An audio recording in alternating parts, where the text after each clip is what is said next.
MLC కవిత అక్రమ అరెస్టుపై BRS కన్నెర చేసింది. అరెస్టుకు నిరసనగా ఉమ్మడి నల్లగొండ జిల్లా వ్యాప్తంగా పార్టీ శ్రేణులు ఆందోళనలు చేపట్టారు. జిల్లా నలుమూలాల బీఆర్ఎస్ కార్యకర్తలు బైఠాయించారు. నల్లగొండ జిల్లా కేంద్రంలో మాజీ ఎమ్మెల్యే భూపాల్ రెడ్డి ధర్నా చేపట్టారు. ఎమ్మెల్సీ కవితను అన్యాయంగా అరెస్ట్ చేయడం సరికాదంటున్న మాజీ ఎమ్మెల్యే భూపాల్ రెడ్డితో మా ప్రతినిధి రాము ఫేస్ టు ఫేస్. ఎమ్మెల్సీ కవిత అరెస్టుకు నిరసనగా ఉమ్మడి నల్గొండ జిల్లా వ్యాప్తంగా నిరసనలు మిన్నెడుతూ ఉన్నాయి. ఎక్కడికక్కడ రహదారులు దిగ్బంధం చేస్తూ ఉన్నారు. మోడీ దిష్టిబొమ్మ దగ్ధం చేస్తూ ఉన్నారు. సూర్యాపేటలో అయితే హైదరాబాద్ విజయవాడ జాతీయ రహదారిపైన పెద్ద ఎత్తున ధర్నా కార్యక్రమం చేయడంతో కొన్ని 10 కిలోమీటర్లో అక్కడ ట్రాఫిక్ జామ్ కూడా అయింది. ఇక్కడ నల్గొండ మాజీ శాసనసభ్యులు కంచర్ల భూపారెడ్డి గారి నాయకత్వంలో పెద్ద ఎత్తున కార్యకర్తలు ఇక్కడ తరలి వచ్చి నల్ల జెండాలతో నిరసన తెలిపారు. మోడీ దిష్టిబొమ్మ దగ్ధం చేశారు. ఖచ్చితంగా ఈ అక్రమ అరెస్ట్ అంటూ ఖండిస్తారు. ఖచ్చితంగా ఎమ్మెల్సీ కవితను వెంటనే అరెస్ట్ చేయాలని డిమాండ్ చేస్తున్నారు. ప్రస్తుతం కంచర్ల భూపారెడ్డి గారితో మనం మాట్లాడదాం. సార్, ఎట్లా ఉంది సార్? ఎట్లా నిరసన చేస్తూ ఉన్నారు? ఒక ఆడపిల్లని అర్ధరాత్రి రద్దు చేశారు.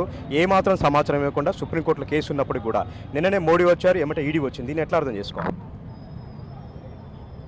తెలంగాణ ఆడబిడ్డని అరెస్ట్ చేయడానికి ఒక దేశ ప్రధాని తెలంగాణకు వచ్చిండు, హైదరాబాద్లో ర్యాలీ పెట్టిండు. దేశంలో ఉన్నటువంటి పోలీసు వ్యవస్థ మొత్తం కూడా ఒక ప్రణాళిక, ఒక స్కెచ్ చేసి ఒక కేంద్ర ప్రభుత్వం అంతా కూడా తెలంగాణకు వచ్చి హైదరాబాద్ అడ్డకొచ్చి ఒక తెలంగాణ ఆడబిడ్డను అరెస్ట్ చేయడానికి పండినటువంటి కుట్ర మరి బట్టబయలైంది. ఈడీ పోలీసు వచ్చి ఏదన్నా ఉంటే కవితను అరెస్ట్ చేయాల్సినటువంటి సందర్భం.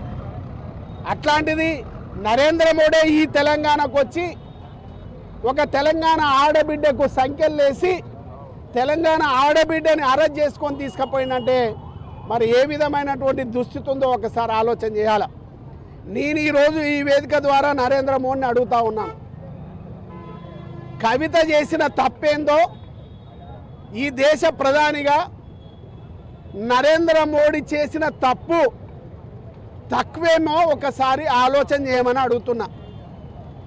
ఇదే నరేంద్ర మోడీ, ఇదే దేశ ప్రధాని నరేంద్ర మోడీ శ్రీలంకకు సంబంధించినటువంటి అధ్యక్షుడు, వారే స్వయంగా పార్లమెంట్లో చెప్పినటువంటి మాట వాస్తవం కాదా?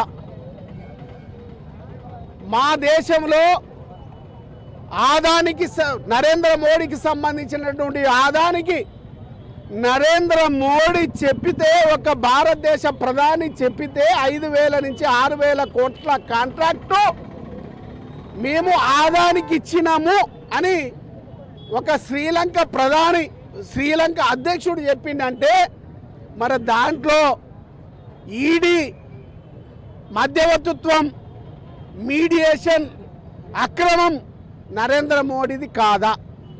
ఇవాళ కవిత చేసినటువంటి తప్పు చిన్నది తప్పే కాదు.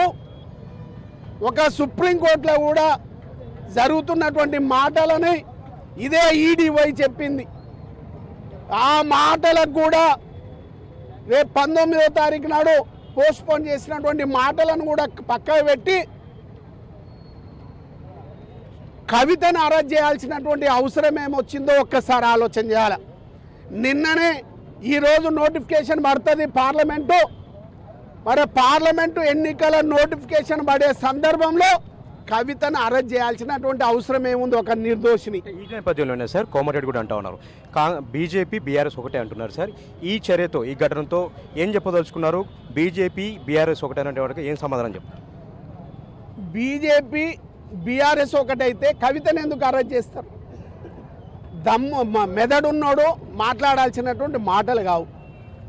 పొద్దున్న లేస్తే మత్తులో ఉన్నటువంటి వ్యక్తులకు ఏమర్థమవుతుంది?